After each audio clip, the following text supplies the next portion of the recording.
Bonjour à tous, vous êtes en train de prévoir un voyage au Japon? Vous tombez bien parce que j'y habite depuis 13 ans et que j'ai plein de conseils à vous donner aujourd'hui. D'abord, pour bien planifier votre voyage et choisir la bonne période. Ensuite, je vous dirai ce que vous devriez vraiment faire avant de partir et quelques trucs à mettre dans votre valise. On continuera avec des infos utiles pour vos déplacements une fois sur place et quelques tuyaux pour vous faciliter la vie une fois ici. Enfin, je vous parlerai de quelques comportements à éviter pendant votre séjour au Japon pour ne pas passer pour un gros relou. Première question évidemment, à quelle période venir? Il y a déjà 1 million de vidéos sur le sujet et la plupart conseillent le printemps ou l'automne. Évidemment, c'est sympa, hein, les cerisiers, les feuilles rouges, tout ça, mais il y a aussi d'autres périodes très agréables, vous allez voir. Mais avant tout, la période à éviter, vous le savez peut-être déjà, mais ne venez pas l'été, c'est infernal de juin à fin septembre. Il fait très chaud et surtout ultra humide.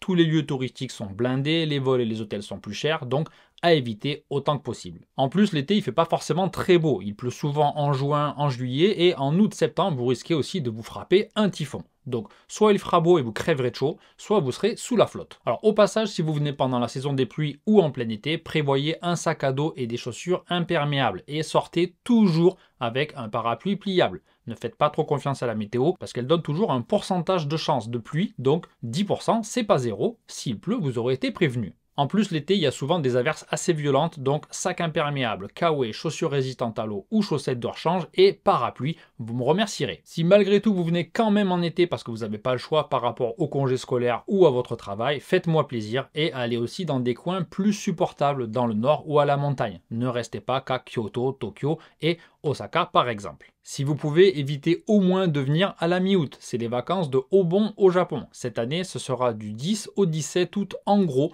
entre les jours fériés et les sociétés qui ferment, tout ça. Donc pendant cette semaine-là, en plus des touristes étrangers, vous aurez aussi un bloc de touristes japonais. Côté positif de l'été, où que vous alliez, profitez des fêtes et des feux d'artifice. Ça c'est vraiment top, donc si vous venez en été, vous allez quand même passer un bon moment. Comme période à éviter, je viens de parler de Obon à la mi-août, mais bien sûr, essayez de ne pas venir pendant les autres vacances japonaises, comme la Golden Week, ou de ne pas aller à Kamakura ou Kyoto pile un jour férié. Allez-y en semaine. Alors même pendant les congés des Japonais, c'est pas non plus l'enfer. Les trains et les avions seront bondés, oui, mais ça sera tout à fait possible de voyager, et certainement dans de meilleures conditions que par rapport à la France, par exemple. Il y aura simplement du monde partout. Ce sera quand même moins agréable pour vous, donc si vous pouvez, évitez ces périodes. Par rapport aux vacances, il y a aussi la période autour du Nouvel An, mais c'est un peu spécial parce que les Japonais rentrent dans leur famille et vont pas forcément visiter des lieux touristiques. Alors attention quand même parce que cette année, toutes les voitures des Shinkansen étaient seulement sur réservation pendant 3-4 jours début janvier. Pour en revenir au Nouvel An, c'est une période que j'adore et que je vous conseille. J'ai d'ailleurs déjà fait une vidéo complète sur le sujet,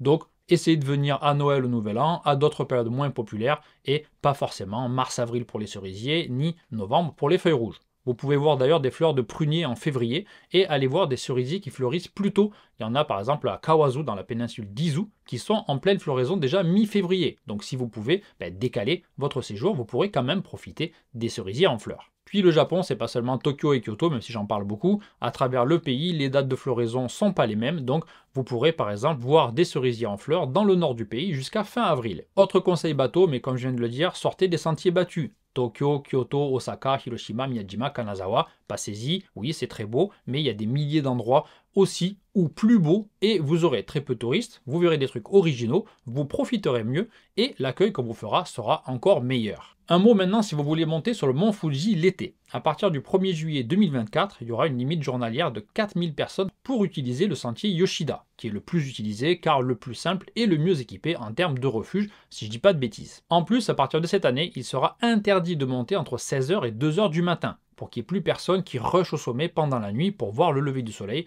ce que faisaient beaucoup de personnes. Si vous restez dans un refuge, bien sûr, vous pourrez, mais il faudra réserver bien à l'avance, les places seront chères. Bien sûr, tout ça, c'est pas juste pour vous casser les noix, c'est simplement parce qu'il y avait un monde de malades cette année, et surtout plein de touristes étrangers qui se croyaient chez eux et qui faisaient n'importe quoi, qui allumaient des feux, qui montaient torse nu en sandales, et bien sûr qui dégradaient les installations et prenaient la montagne pour une poubelle. Donc remerciez-les bien, c'est à cause d'eux qu'il y a ces restrictions. Dernière suggestion quand vous planifiez votre voyage, c'est de réfléchir à prendre un guide pour une journée ou deux par exemple. Bien sûr, c'est un budget en plus, mais par rapport au coût total du voyage, ça changera probablement pas grand-chose. Ça vous permettra de découvrir des coins où vous ne seriez pas forcément allé, vous pourrez discuter et apprendre plein de trucs sur le pays et la vie ici, et il ou elle pourra optimiser votre journée de visite et vous donner des conseils aussi pour la suite. Bien sûr, petite pub si vous cherchez un guide sur Yokohama, Kamakura, Oenoshima par exemple, je suis là et mon mail sera dans la description avec les infos sur mes visites. Mais peu importe la ville et le guide, si c'est quelqu'un qui parle bien japonais et qui habite ici depuis pas mal de temps, je pense que ça peut vraiment valoir le coup. Bon, vous avez planifié votre voyage, maintenant passons aux choses sérieuses avec tout ce que vous devez faire avant de monter dans l'avion. Première chose très importante, réservez tout ce que vous pouvez avant. Là aussi, j'ai fait une vidéo entière sur ce sujet. Le lien sera quelque part en haut. Mais pour faire court, réservez les parcs d'attractions, les cafés à thème, les lieux d'observation comme Shibuya Sky, les musées comme TeamLab Borderless ou même des musées classiques. Il y a aussi certains temples qui demandent des réservations. Dans pas mal de ces lieux, la réservation est obligatoire, impossible d'acheter sur place. Et dans d'autres, on va dire que c'est fortement conseillé si vous voulez avoir une chance de rentrer. Réservez aussi si vous voulez faire des activités culturelles comme de la cérémonie du thé ou de la méditation par exemple. Autre chose, souscrivez à une assurance voyage en cas d'urgence médicale, d'accident ou autre. Ou au moins vérifiez bien si votre assurance actuelle ou votre carte de crédit vous couvre en cas de souci. Alors il y a des accords entre la France et le Japon pour la sécurité sociale, donc si vous avez juste un petit truc, vous ferez l'avance, ça ne sera pas très cher, et vous devriez même pouvoir vous faire rembourser en rentrant.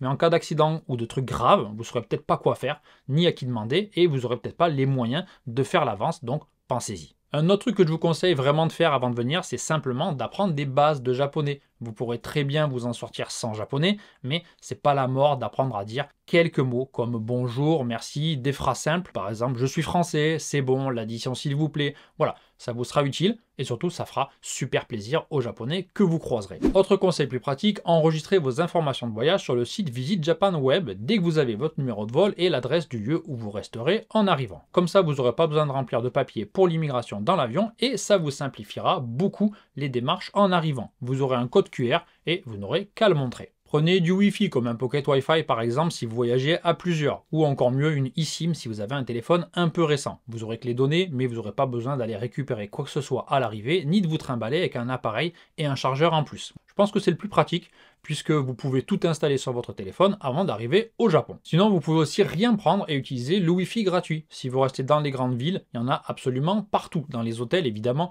dans les cafés, dans les gares, dans les trains. Alors, je vous conseille quand même une eSIM si vous pouvez, mais si vous n'êtes pas accro du net et que vous pouvez vous débrouiller sans Google Maps, le Wi-Fi gratuit, ça peut très bien vous suffire. Puisqu'on parle de téléphone, un mot sur les applications indispensables avant de venir au Japon. Google Translate, bien sûr, on ne le présente plus pour communiquer et traduire aussi des textes en prenant des photos. C'est très pratique, c'est pas parfait, mais ça aide beaucoup.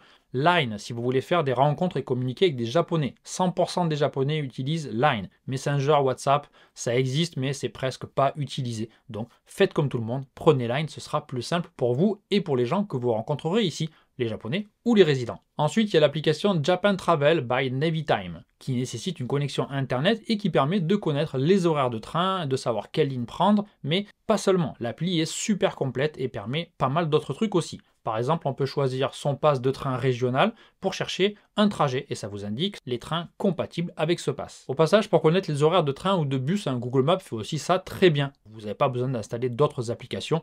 Avec Google Maps et une connexion internet, ça le fait aussi. Pensez aussi à installer les applications Suica ou Passmo si vous avez un iPhone récent, après l'iPhone 8 je crois. Pour Android, si je dis pas de bêtises, c'est seulement pour les portables japonais, parce qu'il faut que ça soit compatible avec Saifuketai, qui est une appli japonaise. Voilà pour les applis. Si vous avez un portable sous Android ou que vous préférez une carte de transport physique, sachez que les Passmo, les Suica, les Ikoka sont utilisables dans tout le pays, sur toutes les lignes de train, peu importe la compagnie. Petite explication basique sur le JR Pass, pour ceux qui sont jamais venus au Japon. JR, c'est le nom de la compagnie nationale de train, genre SNCF. Mais à l'intérieur des villes, il y a aussi plein de lignes JR. Donc si vous avez un JR Pass national, vous pouvez prendre les trains dans le pays et ce dans la ville. Attention, il y a aussi plein d'autres compagnies de train. Donc même avec un JR Pass, si vous voulez prendre Tokyo Metro ou une ligne Tokyu, Odakyu, Keikyu, la liste est longue, vous devrez utiliser une carte de transport ou acheter un ticket. Vous ne pourrez pas prendre toutes les lignes avec un JR Pass, donc vérifiez, regardez bien. Autre conseil, prenez un peu de liquide pour les petits stands de nourriture ou les petits magasins, mais dans la majorité des lieux en ville en tout cas, vous pourrez payer par carte ou avec une Suica par exemple. Si vous n'apportez pas de parapluie, ce n'est pas très grave, il y en a partout en vente pour quelques centaines de yens dès qu'il pleut, donc ça peut toujours dépanner. Bien sûr, si vous pouvez, je vous conseille d'acheter un parapluie pliant et résistant au vent. Il peut y avoir du vent et selon la saison aussi des typhons. Donc avec un parapluie pas cher, il y a de fortes chances qu'il finisse à la poubelle à la première bourrasque. Autre conseil en or si vous venez l'été, je le répète, entre début juin et fin septembre, c'est très long, prenez un parapluie qui fait aussi ombrelle, même si vous êtes un homme. Prenez-le résistant au vent aussi évidemment et vous me remercierez quand vous serez dessous, croyez-moi, et prenez-le toujours avec vous quand vous sortez. Prenez des adaptateurs pour les prises, mais vous pourrez en acheter facilement ici dans les magasins d'électronique comme Yodobashi ou Bikamera si vous avez oublié ça en France. Mettez des petits cadeaux de France dans votre valise, même des trucs pas très chers, et quand vous rencontrerez des Japonais sympas, ça arrivera, c'est sûr, offrez-leur, c'est un bon moyen de les remercier et ça leur fera super plaisir. Vous le savez, il n'y a pas de poubelle dans les rues au Japon, donc prenez un sac en plastique pour y mettre vos déchets et jetez-les en rentrant à votre hôtel le soir. Prenez aussi un sac pour faire vos courses parce que les sacs plastiques sont payants. De temps en temps, vous recevrez des sacs en papier ou des sacs plastiques, mais c'est pas automatique. Donc prévoyez un sac pour vos courses. Un petit objet pratique et pas cher que beaucoup de Japonais utilisent et qui vous sera bien utile, je pense, pendant votre séjour, c'est un passcase, donc un étui pour mettre votre passe. Vous pouvez y mettre votre Passmo ou votre JR Pass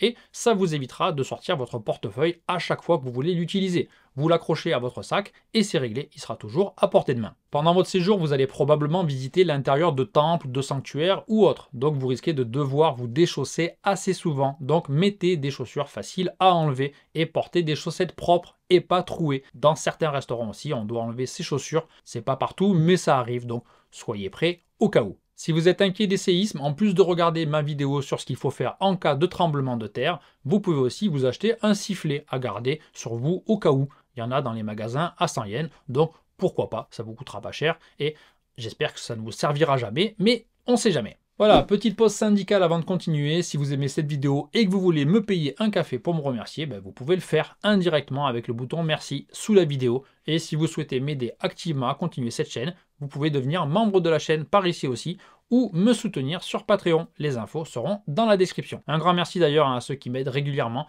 ou ponctuellement, ça fait vraiment plaisir. Allez, on y retourne. Je vais maintenant vous donner des conseils pour vos transports. D'abord pour votre arrivée et ensuite pour vos déplacements sur place. Premier truc, essayez d'arriver à l'aéroport de Haneda plutôt qu'à celui de Narita qui est beaucoup plus excentré. Donc même si vous gagnez quelques dizaines d'euros, vous devez payer plus cher pour aller jusqu'à votre hôtel et en plus vous allez perdre 2 heures à l'aller et au retour. Ça ne vaut pas forcément la peine et c'est beaucoup plus fatigant. Vous pourrez bien sûr échanger votre JR Pass à l'aéroport, mais tout le monde aura la même idée que vous, donc ça risque de vous prendre un temps fou. Alors je vous conseille de le faire dans une autre gare le lendemain matin. Il y aura beaucoup moins de monde ou peut-être carrément personne si vous avez de la chance. Alors vous allez me dire, oui, mais pour aller de l'aéroport à mon hôtel, comment je fais? Soit vous prenez une Suica ou un ticket train à l'unité, ça coûte seulement 500 yens pour rejoindre la gare de Tokyo, ou celle de Shibuya si vous partez de Haneda par exemple. Mais franchement, si vous avez des valises, faites-moi plaisir et faites-vous plaisir surtout, prenez le bus de l'aéroport. Ça coûte 1000 yens pour aller à la gare de Tokyo et vous avez juste à mettre vos valises dans le bus et à vous relaxer en profitant du paysage. Vous aurez des comptoirs avec les horaires dans le hall d'arrivée de l'aéroport. Vous avez qu'à prendre votre billet et attendre le bus. C'est 100 fois moins fatigant que de devoir se trimballer ses valises dans le train, changer, prendre l'ascenseur, surtout si vous n'êtes pas habitué au transport japonais. Autre conseil évident, mais n'arrivez pas entre 11 h du soir et 5 h du matin, même si le billet est moins cher. Si vous arrivez à 23 h, le temps de sortir, il n'y aura plus de train ou de bus et les boutiques de l'aéroport seront fermées et vous devrez payer un taxi au prix fort pour aller en ville. Alors le matin, les boutiques seront fermées et vous devrez attendre un peu avant le premier train ou beaucoup avant le premier bus, mais c'est quand même moins embêtant que le soir. Quelques astuces maintenant pour vos valises. Ne vous les trimballez pas partout dans le train, dans les Shinkansen, pendant que vous visitez des endroits. Non, faites-les envoyer d'un hôtel à l'autre. C'est vraiment pas très cher et ça vous évitera tellement de fatigue qu'il n'y a vraiment pas à hésiter. Et Japon oblige, c'est très efficace. Si vous envoyez votre valise le soir avant votre départ du lendemain matin, elle arrivera peut-être avant vous à l'hôtel et quoi qu'il arrive, vous l'aurez à coup sûr le soir suivant. Autre truc, je ne sais pas comment c'est en France ou ailleurs, mais au Japon, vous pouvez toujours laisser vos valises en arrivant à l'hôtel avant votre check-in ou après votre check-out. Il y a souvent une pièce spéciale pour ça et elles ne sont pas juste posées à l'arrache dans l'entrée. Donc ne vous inquiétez pas, vous pourrez laisser vos valises. Quand vous vous baladez, si vous avez une petite valise ou des sacs, utilisez les casiers dans les gares. Ça vous coûtera 400 ou 600 yens en moyenne, ça dépend de la taille, et vous pourrez vous promener léger. S'il n'y a pas de casier et que vous ne les trouvez pas, demandez à l'office du tourisme qui se trouve généralement dans toutes les gares. Ils pourront vous en indiquer ou même de temps en temps vous proposer de les garder. Pour vos déplacements à l'intérieur du pays maintenant, avec la hausse du prix du JR Pass national, calculez bien, mais la plupart du temps, il vaudra mieux privilégier un ou des JR Pass régionaux. Vous pouvez aussi prendre des bus entre certaines villes ou bien sûr l'avion si vous faites de longues distances. Même si vous voulez visiter la région de Tokyo et ensuite vadrouiller autour de Kyoto. prenez un Tokyo Wide Area Pass pour quelques jours, puis achetez un aller simple Tokyo-Kyoto en Shinkansen, et après un Kansai Wide Pass. Il y a aussi une infinité de passes locaux. Pas loin de chez moi, il y a le Hakone Free Pass et le Enoshima Kamakura Pass. Mais il y en a vraiment partout. Donc renseignez-vous bien sur les passes à la journée. Ils s'accompagnent en plus parfois de promos pour des restos ou des lieux à visiter. Donc c'est souvent assez intéressant. Petite info, si vous voyagez avec des enfants, le Shinkansen est gratuit pour les enfants de moins de 6 ans s'ils sont sur vos genoux ou sur un siège non réservé. Ça passe aussi. Pour les métros, les trains et les bus en ville, sauf exception, c'est gratuit jusqu'à 2 enfants de moins de 6 ans. Personne vérifie l'âge au portique de toute façon, et il faut juste passer avec l'enfant juste derrière vous ou à côté de vous, un peu comme les mecs qui veulent reskier en France. À partir du 3e enfant de moins de 6 ans, par contre, il doit payer 50% du prix normal. Les enfants de 6 à 12 ans doivent payer 50% du prix normal. Alors, faut demander au guichet qu'il vous fasse une passe-mot pour enfants, ou il faut acheter un ticket au tarif enfant. En parlant de train, on dit tout le temps qu'il y en a toutes les 5 ou 10 minutes en ville, mais c'est généralement vrai. Mais attention parce qu'on s'habitue vite et sortie des grandes villes, c'est pas du tout la même chanson. Donc vérifiez bien les horaires de train ou de bus, parfois il n'y en a qu'un par heure ou un toutes les 2 ou 3 heures. Autre truc qu'on ne dit pas assez je trouve, mais utilisez des taxis selon la situation. C'est pas hors de prix et ça peut même être moins cher si vous voyagez à plusieurs. Et à la campagne, même si ça vous coûtera 2 ou 3 000 yens par exemple, ça vous évitera d'attendre 2 heures que le bus arrive, donc ça vaut peut-être le coup, donc pensez-y. Allez, encore un peu de courage, c'est la dernière partie de cette vidéo avec quelques conseils d'abord pour vous et ensuite pour que ça se passe bien quand vous êtes en public. D'abord pour vous, vérifiez les horaires d'ouverture et de fermeture de tous les lieux où vous allez. Les musées, les restaurants, les temples, les jardins. Il y a des endroits qui ouvrent tard, d'autres qui ferment super tôt, surtout en hiver, genre à 16 h ou 17 h. Il y a pas mal de temples, de sanctuaires, de jardins qui ferment. Il y a aussi des jours de fermeture hebdomadaire pour pas mal d'établissements. Et il peut aussi y avoir une fermeture spéciale. Donc avant de faire 45 minutes de train, prenez 2 secondes pour vérifier sur le site officiel que c'est bien ouvert le jour où vous voulez y aller. Vous avez marché toute la journée, vous êtes crevé et vous voulez prendre un café en centre-ville, mais vous êtes plus de 2, donc vous allez galérer comme pas possible pour trouver des places à côté dans un Starbucks.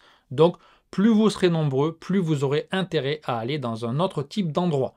Le top, à mon avis, c'est les familess, les restaurants familiaux. Il y a généralement de la place. Bon, pile à l'heure du repas, vous devrez peut-être attendre un petit peu, mais probablement moins que dans un Starbucks. Puis surtout, vous aurez de grandes tables. Vous pouvez y aller juste pour boire un café ou manger un dessert. Vous n'êtes pas obligé d'y faire un repas complet. Les menus ont des photos de tous les plats et c'est écrit aussi en anglais. Mon conseil, prenez le drink bar, les boissons à volonté pour moins de 500 yens et vous pourrez vous reposer peinard. Arrêtez avec les combini. Je radote, mais oui, ça fait très Japon, c'est pratique, il y en a partout. Moi aussi, j'y vais de temps en temps pour dépanner, mais c'est cher, c'est pas super bon niveau goût et les produits utilisés sont pas forcément les meilleurs. Allez au supermarché, il y en a partout aussi, c'est moins cher et vous aurez plus de choix pour un produit de meilleure qualité. Maintenant, pour ne pas se faire remarquer et ne pas gêner tout le monde, bien sûr, certains comportements sont innocents et les gens ne pensent pas forcément à mal en les faisant, parce que ça passe crème dans leur pays, mais il y a aussi des gens qui n'ont pas de cerveau ou qui n'en ont rien à faire des autres, donc ne soyez pas ce type de personne. J'ai déjà fait une vidéo sur les trucs à ne pas faire au Japon,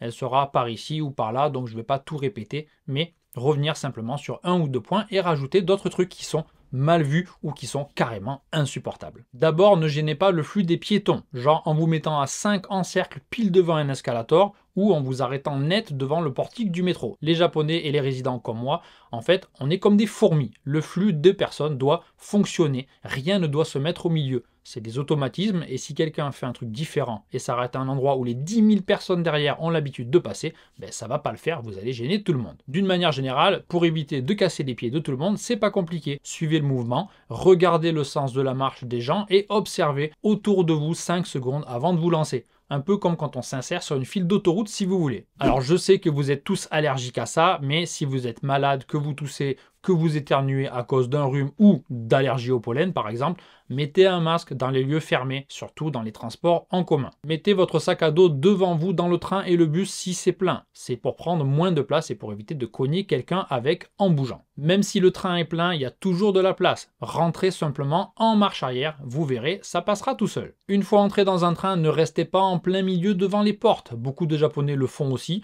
Donc pour le coup, soyez plus malin qu'eux. Souvent, si vous en poussez 2 ou 3, vous pourrez vous mettre au milieu de la voiture et il y aura plus de place. Le truc le plus répété, mais peut-être le plus important, ne parlez pas fort dans le train, ne téléphonez pas, ne mangez pas. C'est déjà relou en France, mais ici, au moins en journée, vous serez le seul à le faire et tout le monde se dira « Ah putain, encore un étranger qui hurle et qui casse les oreilles ».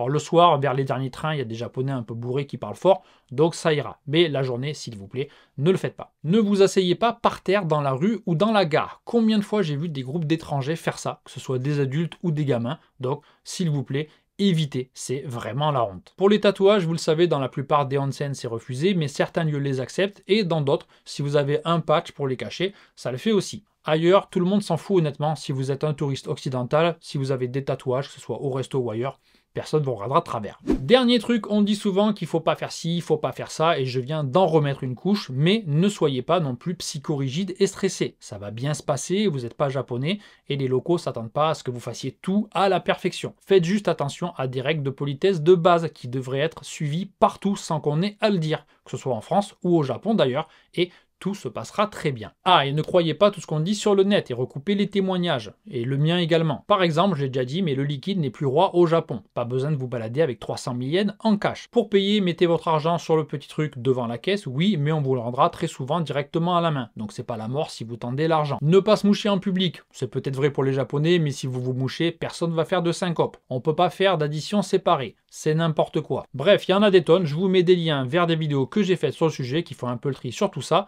Allez les voir si ça vous intéresse. Voilà, je crois que j'ai rien oublié.